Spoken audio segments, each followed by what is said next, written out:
welcome everyone. A big win for us Saturday, getting through that.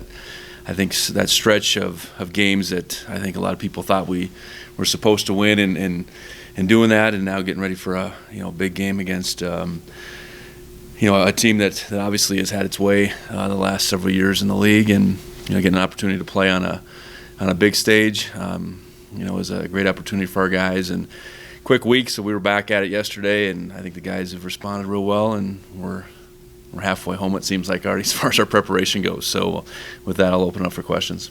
Yeah, with the snow today and then preparing for this game, was the energy pretty all over the place, or pretty good, I guess, at practice? No, it was good. Yeah, we didn't have to modify a whole lot this morning. We changed it up just a little bit. Thanks to the facilities crew for helping us out this morning. But by the time we got going, and ultimately we had a stretch of weather that wasn't so bad this morning to get the work in that we needed to. We'll follow up this afternoon with a little bit more than usual in the afternoon, and we'll deal with it tomorrow. And we got a time doesn't stop for us. They're not moving that game back at all on Friday, so we got to get our work in. And I thought we've done that both yesterday and today, given the situation. And with the short week, I guess specifically, what are the toughest parts of the preparation for? I think it depends on some factors. So we were fortunate we played at home on Saturday, afternoon game. I think the type of game we were able to not wear anybody out. I think all those factors were important. I think a lot of times it's harder on the coaches to turn around and shift gears as fast as we had to. We were in much earlier on a Sunday than usual. We typically don't bring our guys in to work on Sunday, so they responded well yesterday.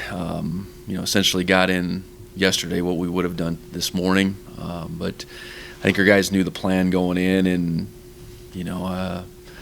got the work done we needed to yesterday, and then came back this morning as well. So I think it's just, fortunately for me, I've been part of a lot of these Friday night games the last 7 years. I know we had one each year. We had a lot of short weeks last week, so having been part of it, kind of knowing how it works and laying out a plan was the key, and the guys, coaches, players alike, have taken to it and ran with it. Does an 8 p.m. kickoff change anything? Well, same thing there. Mountain West, I was part of a lot of those, so it does. It makes your game day more of a waiting game for sure. It makes your trip home later, certainly, but you still can play the game at whenever they tell you to. So we'll do that. We'll modify a few things on Friday. Still go out on Thursday like we typically would on a Friday. So you explain yourself a lot of that from a day ahead perspective. But the 8 o'clock kick, and unfortunately we've played under the lights once already this year, so that's not a drastic deal. And I think the benefit of us to get an opportunity to play on ESPNU far outweighs the adjustment we got to make playing on Friday at 8 o'clock. You mentioned that you guys have been a favorite for the last 5 weeks, and now you're going to go into a game against a more like opponent, a tough opponent. Is there a different sense of urgency in the building?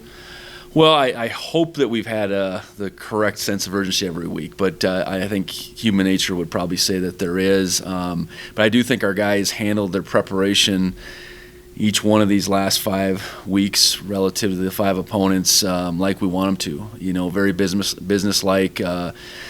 We've preached not caring who we play, when, where, all that stuff, and I think our guys have taken that mindset and repeated it week after week, and I think generally that's shown in our performance. So now, the dynamics are changed. We're playing on a different day, a different place. Certainly an opponent that has the accolades that are well deserved. Not only their ranking, where they've been this year, but just what they've been able to do for the last several years. Obviously they have our full attention. Do you have any crossover with Coach Hill, and can you kind of speak to what he's done at Weaver in the last, Yeah, would have had crossover in 20. We were supposed to open with them at Wyoming, and so that was a lot of April, May back in quarantine was getting ready to have a game plan ready for them, and watching them play in 19 and make it to the semifinals. I had a lot of respect for what they did in 19. And you certainly do your history check, and you learn more about what a what a coach has done and how they've gotten to that point. We had played Weber at NDSU back, I think it was like 04, 05, way before Coach Hill, and knew of the program then. But what he's done more recently is got them on a national stage. Consistency. I think how he's went about it is not only about succeeding at the Big Sky level, but the national level. Understanding that you gotta play defense, you gotta be able to run the football, you gotta be physical. Those are all trademarks that we want to be part of our program, and they've certainly theirs at Weber. There's no question about it, and they're going to be in position to be in every game they play. Again, that's something that we want to say about our program. So, and having a chance to be around Coach Hill just a little bit, have a great deal of respect for who he is as a person as well. So yeah, it's a program that has certainly is the mark in our league right now. I would say that, and we got to go in well prepared, and our guys have to be ready to go on Friday. What stands out most scheme-wise from them? Well, they challenge you offensively. They run the gamut as far as their run schemes. They execute well. They are physical. They've had to play more quarterbacks, I'm sure, than they've wanted to this year, but they've all kind of found their way with with each one of them being able to highlight their strengths. So good running game and a passing game that's certainly more than capable. I think defensively, they get after you. They're able to play a lot of man coverage. So with that, up front they can wreak havoc, and they have really good players on both sides of the football.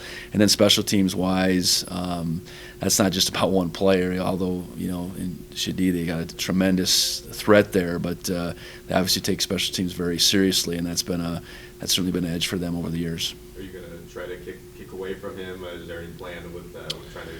Well, I don't know. I think one thing we've done pretty well is cover. I think our guys will be up to the challenge. So to say we'll just hand it out there and he can do whatever he wants. No, but we're not gonna be afraid of him, I guess. At the same time, I think our guys, both on our kick coverage and our punt coverage, have done a really good job this year by and large, and this will be our biggest test. Not only again making it about one player, but the other 10 guys on their units do a heck of a job too. So, we'll have a plan, and a plan to contain them and go tackle them, and it's not an easy task by any means. With 11 picks this season, when you look back on film, what stands out to you about your defense's ability to kind of capitalize on those opportunities? Well, we've made most of them. I can't think of a lot of them that we haven't come up with the ball. There's been a few, I know that. So, our guys are, they're able to make plays on the ball. We play with good, we play with zone eyes quite a bit. We're not, we play enough man, but I would suspect most of our interceptions have come in from the zone variety, where if it's thrown your way, you're seeing it and you're having a chance to make a play and you're where you're supposed to be. And I think a good number of them have been where we've had the quarterback under duress as well. So those balls aren't being thrown maybe where the quarterbacks want it to, and we've been able to capitalize. So it's about our pressure we're putting on. It's about our guys being fundamentally sound on the other end, and for the most part cashing in on those opportunities. Is there anything you think Coach Banks does to kind of set those guys up in the right spot? Well, he doesn't have the best throwing arm, but I know they do a lot of ball drills for sure. No, I think it's about it's about the fundamentals all the way down to those ball drills. We spend time at that. I think our guys understand, that ball's in the air. Those opportunities, both him and Coach Reisinger preach it. We got to make those plays. And I think in practice, we're taking the ball away quite a bit. That's making sure every time Sean Austin drops back, whether he would be sacked or not, he's getting a chance to throw the football. It's maybe something as simple as that. I just hear, let him throw. So there's a lot of sack interceptions going on that side of the football when it comes to the scout team. But no, I think it's just a constant reminder of what we're trying to do back there. And I think both Coach Banks and Coach Reisinger do an excellent job of reminding our guys about that. How tough is it to prepare not only for team coming off a bye, but likely a quarterback who hasn't played in 2 weeks? Well, the extra week for them, certainly is an advantage. I think you got a couple extra days to prepare. That always plays in your favor. I think the quarterback change, the anticipated change, I think we feel pretty strongly about what we know is maybe going to happen. But I know they've even with that being said, they've played multiple guys in games without injuries leading to that. So no different than last week. We got to be prepared for a couple different styles, and whether it's clearer this week than last, I think it's similar. So at least we've been through that kind of transition, and we got to be ready and prepared for whoever they throw at us. And we have good banked film on all their quarterbacks. I think it's not a complete guessing game if one's in the game, what it's going to look like. So we'll do the best we can to catch up as far as the days that we have relative to theirs, and we'll be prepared for whoever they put out there at quarterback. Would you characterize this front seven defensively for Weber State the most talented that you've faced, at least in the FCS ranks this year? I think so. Yeah, I think that's fair. And where they would compare with Wyoming. I think that there could be a comparison made. I think we could argue that, but very active. They have the ability to play a lot of guys. I think, like we've tried to get to in our front, the more guys you can play and not have that drop off, the fresher guys are, and I think that shows up on film for them.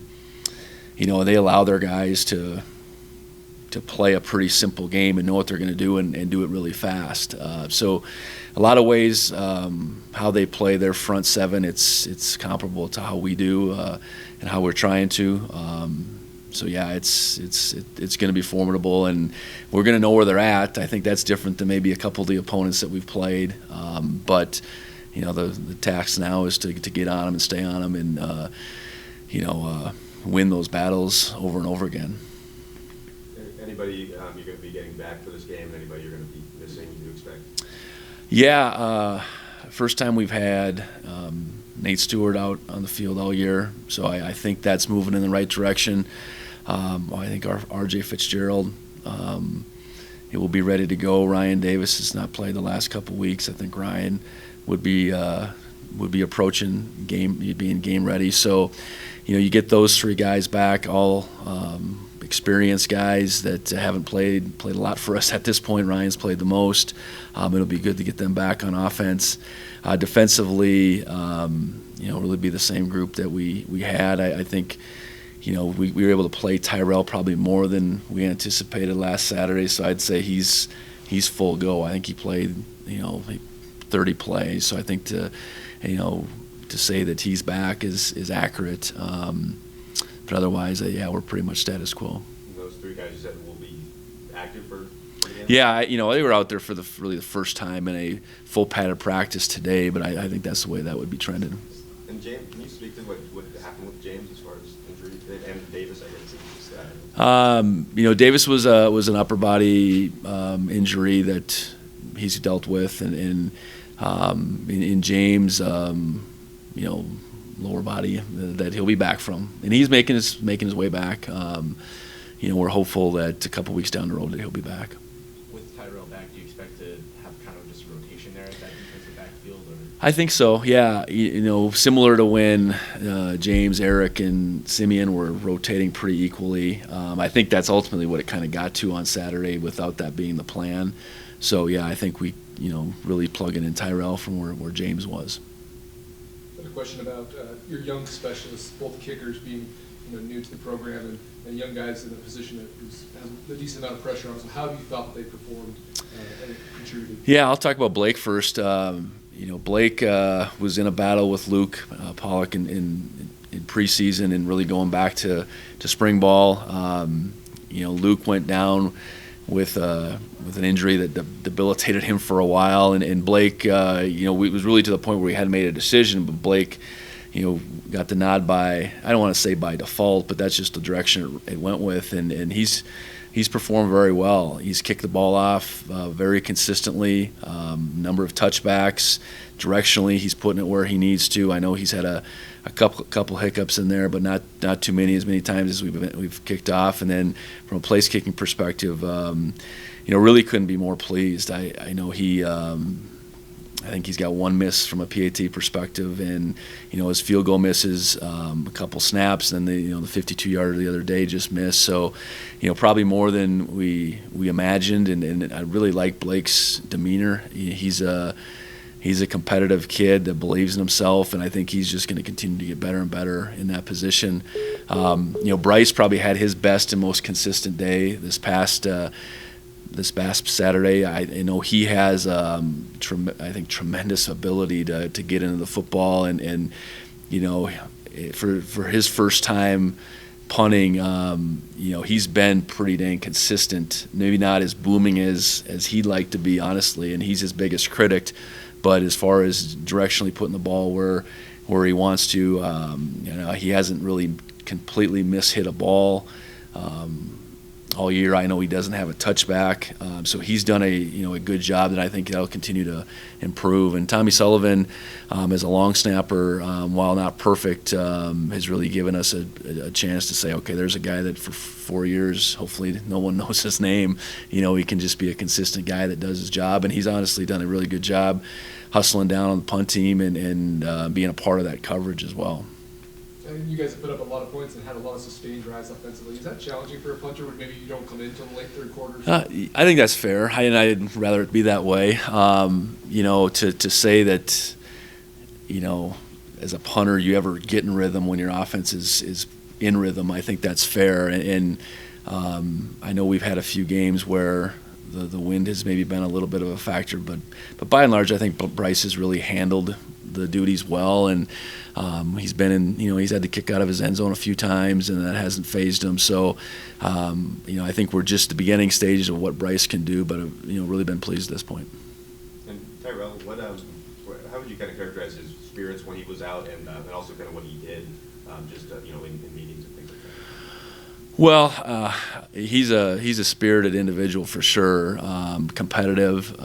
I think at the same time as a skill guy, he really knows his body too, and so while it took a little bit longer for him to get right than we maybe hoped, I think he was always in tune, and he'd really been practicing the 2 weeks previous and getting reps and that, so he was able to kind of build back up. I think one thing we were definitely concerned about was just conditioning, because he really didn't.